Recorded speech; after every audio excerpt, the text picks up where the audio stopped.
Grab your sacre-coeur, wargamers, because today we are going to the French countryside. In particular, we are going to the Vendée, where the local gendarmerie have decided they've been dispatched by the French revolutionaries to go out into the countryside and make sure that these guys stop exercising all of that religious liberty, get with the program, and go full-blown secular. To that end, they've dispatched a squad of a commander and 4 soldiers. Now, these are Remps. These are guys that basically aren't fit for the frontier and going to war against the Austrians or the Prussians or whoever all else. They are tasked with maintaining peace and order and boarding up the church. And as the game begins, the locals in the village have had just about enough of the Parisians telling them what to do. So they come bursting out of their houses to let these guys know that what they're doing is unacceptable. Today we're going to be using En Garde. But, well, that's not going to work. Today we're going to be using Osprey's En Garde, skirmish wargaming in the swashbuckling era, and we're pushing the limits of what it can do. This rule set is ideally written for closer to the 16th century. As you know, the French Revolution happened in 1789, so we're really at the tail end of when these are useful. However, I really think that these rules can be used for any kind of black powder era. You just change the equipment that the guys got, and you can really put together a decent scenario, as you are about to see. Now, before we get started, I already have the Blues, so named because of the jackets that they wear, set up in their starting positions. They have been interrupted in their mission to board up the church. This is actually a historical scenario, far more historical than the usual purpose for which I use these rules, which is to pit the Cardinal Richelieu's guard, such as this handsome fella here, against either the King Louis's faithful servants.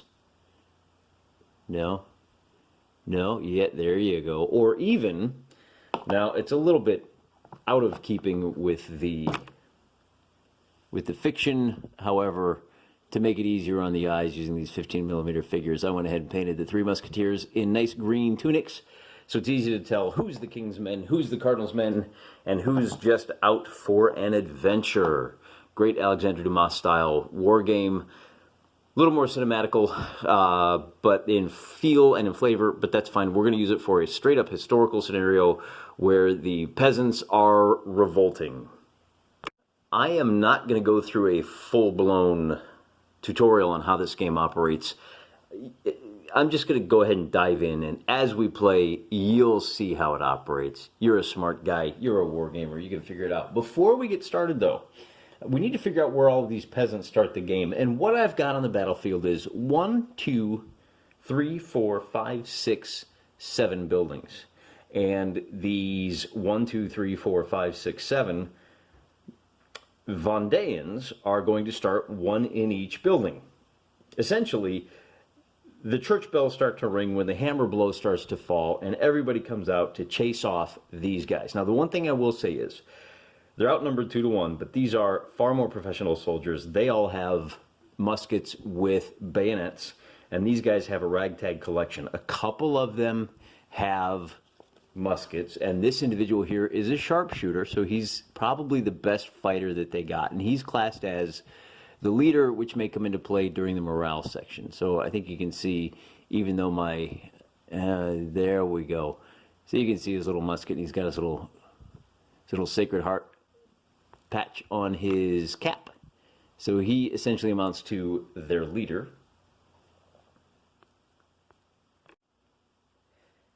And the other thing that will help you to understand is that these guys have a much higher morale than these guys do. They thought it was going to be a walk in the park. Suddenly they're dealing with an angry rabble, and as I said, these are not full-blown soldiers. These are guys that the army decided to kind of stick off out in the countryside where there would never be any trouble. Well, they found some trouble. To figure out exactly where the peasants start, I have 7 cards. Now, this is not a full playing deck. It's actually an activation deck for Osprey's Black Ops, but it'll do. What we're going to do is just go through Ace 2, 4, 6, Jack, Queen, King, Ace 2, Jack, Ace 2, 4, Jack, Queen, King. Well, you get the idea. I'm going to shuffle these up, and then I'm just going to start throwing them down on each of the buildings. And just so you can keep me honest, I'll go ahead and shuffle them on camera.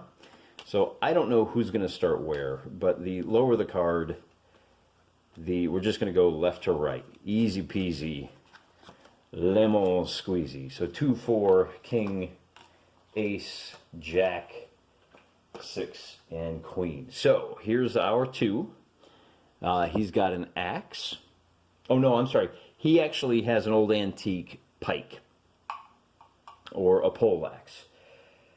And 4 is a guy with an improvised spear. It's actually a farming implement. 4, 6 is going to be this guy who has a big choppy axe. 2, 4, 6, Jack. So our man with the musket, our sharpshooter, starts in front of his house. Am I missing somebody? Queen is another farmer with a spear. He's going to start over there.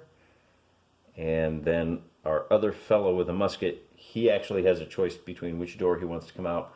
And this guy also has an axe, and he's going to come out. We're going to put them all expressly out of their front door. A bit unfortunate for the Vendée that one of their firearm guys should be so close. He's not going to have a chance to aim.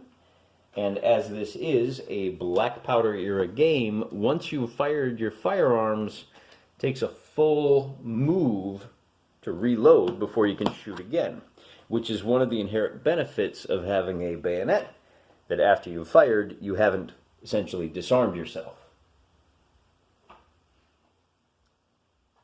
Before we make that first initiative roll, there's a little bit more we need to establish right out of the gate. We're playing a straight ahead skirmish. You get 2 victory points, 3 victory points for knocking out. The Vendéans get 3 victory points for knocking out the leader, and 2 points for each of the other guys. These guys get victory points by knocking out either of these 2 big boys. They are worth, is it 2 points apiece? They are worth 2 points apiece, and each of the rest of the guys is worth 1.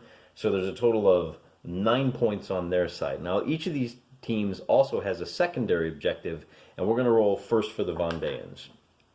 They have a minor objective, the same minor objective as the other guys, so a little bit of extra bonus points. And on a roll of a 3, kill the enemy leader. So they get, how many extra bonus points is that? 5 victory points. So you get an additional 5 victory points if you can kill this guy for the Vendée, and 5 points if they can kill him.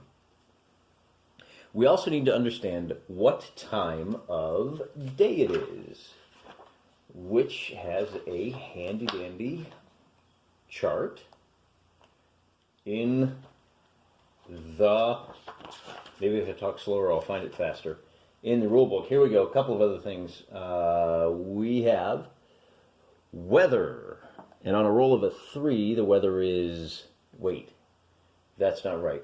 First you roll. The other thing we need to establish is weather, and for the skirmish we roll a d6, and on a 5 or a 6 we roll on the weather table. I got a 2, so the weather is pleasant. We also need to determine the time of day. Roll a d6.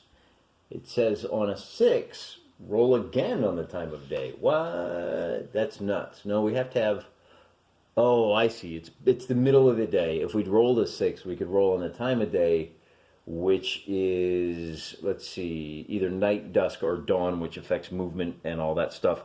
Also, weather's important because if it's raining, some of these guys have matchlock weapons, and they're all firing dry powder weapons. So if it's raining, whenever you go to shoot, you roll a d6, and on a 6, you don't shoot because you didn't keep your powder dry.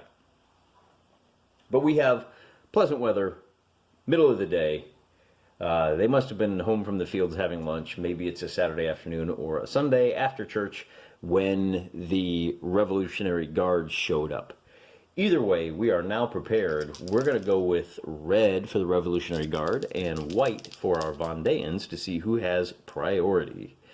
And on a 3 and a 3, we get, I got to check this. Priority is fairly important. And he's going to start the show by giving these guys, let's see, these two figures an order to shoot him. As a commander, he's using his action to have them fire in concert.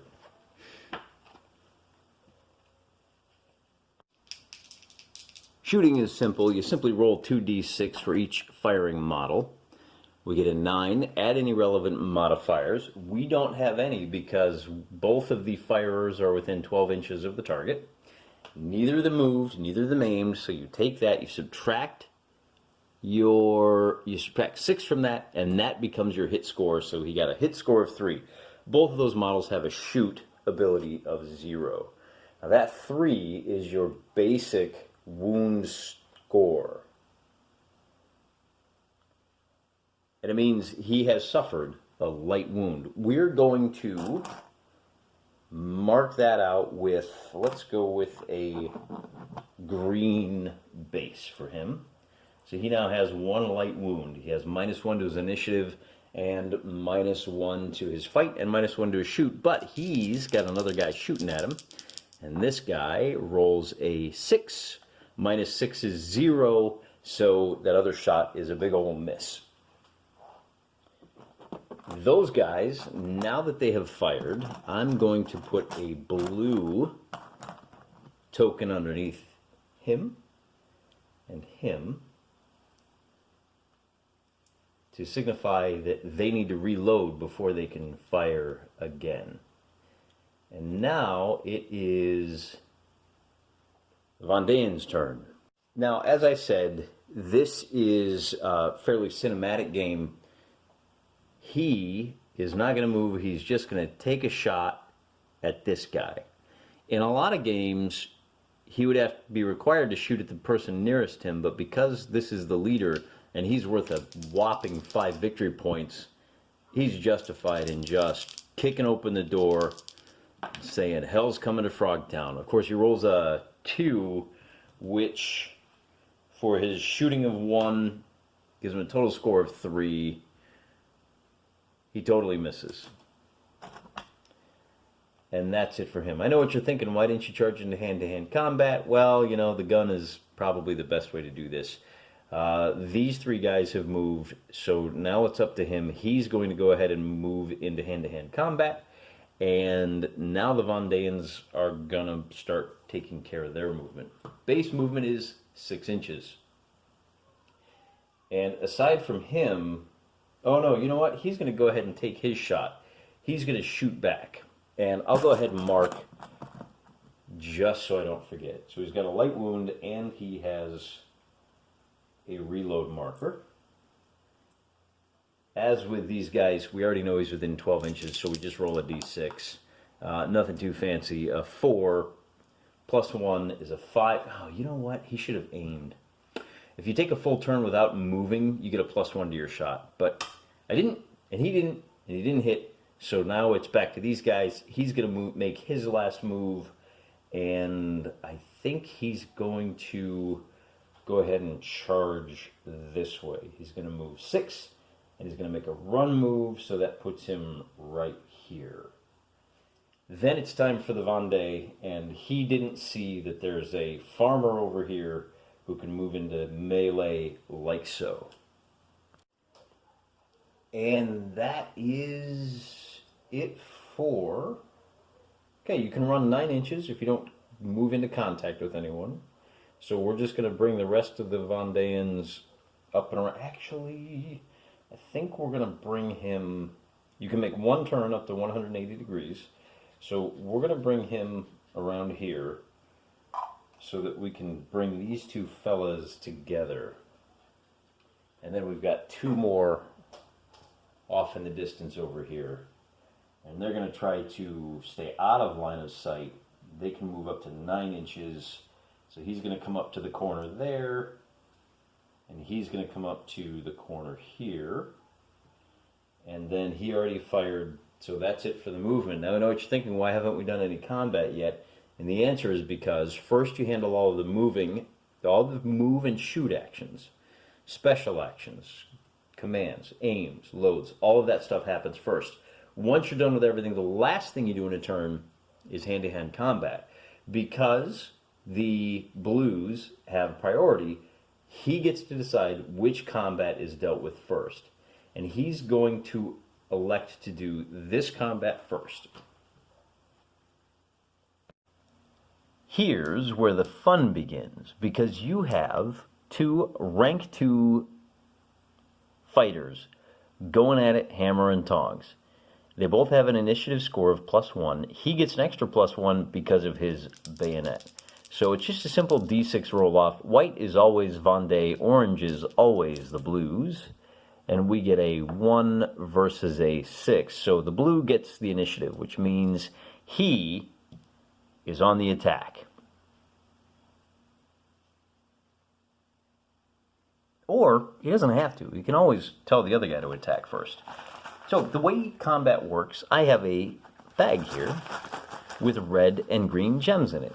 And because I've got 2 rank 2 fighters here, I'm going to pull out 2 gems. The red ones are attack actions, and the green gems are defense actions. So what we have here, so he's going to attack first. That costs him 1 attack action, and he says, what are you going to do? Now in a normal combat, the attacker will roll, keep our colors right, 2d6, and the defender will roll 1d6. But because our farmer has a defense action, he can spend that to parry and roll an extra d6. Now he has the choice of conducting a mighty blow. And a mighty blow means he gets to roll 3 dice and discard the lowest. Okay, great. We're going to have to do this backwards. So there's your attacker. There's your defender. He's going all out because he knows he's about to get whacked. Once we resolve the combat, then the farmer, once we resolve this round, then the farmer will be the attacker. And as you can see, he's got an attack. Now, the blue is going to roll 3 dice and discard whichever one he chooses. The difference between the scores is going to be the wound, and essentially, just so you know what we're looking at here, if the difference is 1, then it's a stun on the farmer. If it's a 2 or higher, then it's an injury, with progressively worse injuries as things go. So let's go ahead and roll them bones, and that was a 5. So our farmer gets an 8, and our blue gets an 8. He's going to discard that one, obviously. But we also have to add the fight scores. And he's got a fight score of 2. And he's got a fight score of 2. And I don't think they have any special... Nope, that's it. So it's a straight tie, which means a scratch, no effect. However, the rolls are reversed. And our peasant farmer now gets to roll 2 dice against the 1 die of defense for the blue. And once again, so he rolled a 1, our peasant farmer rolled a 8,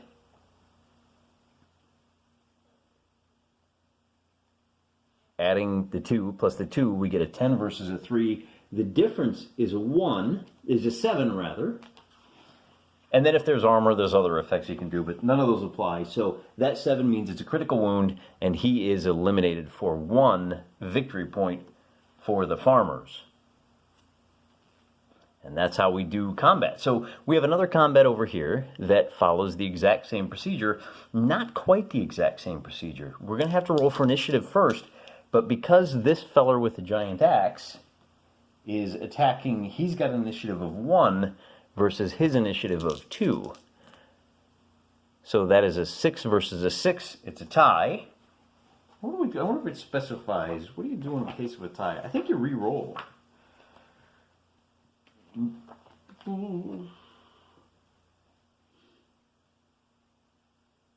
Yep. In the case of a roll, models roll off. So we get a 7 versus a 2, so Mr. Blue once again has the initiative. Put my gems back in, and we'll draw 2 for him, and just 1 this time for him. Now, nobody elected to make any attacks,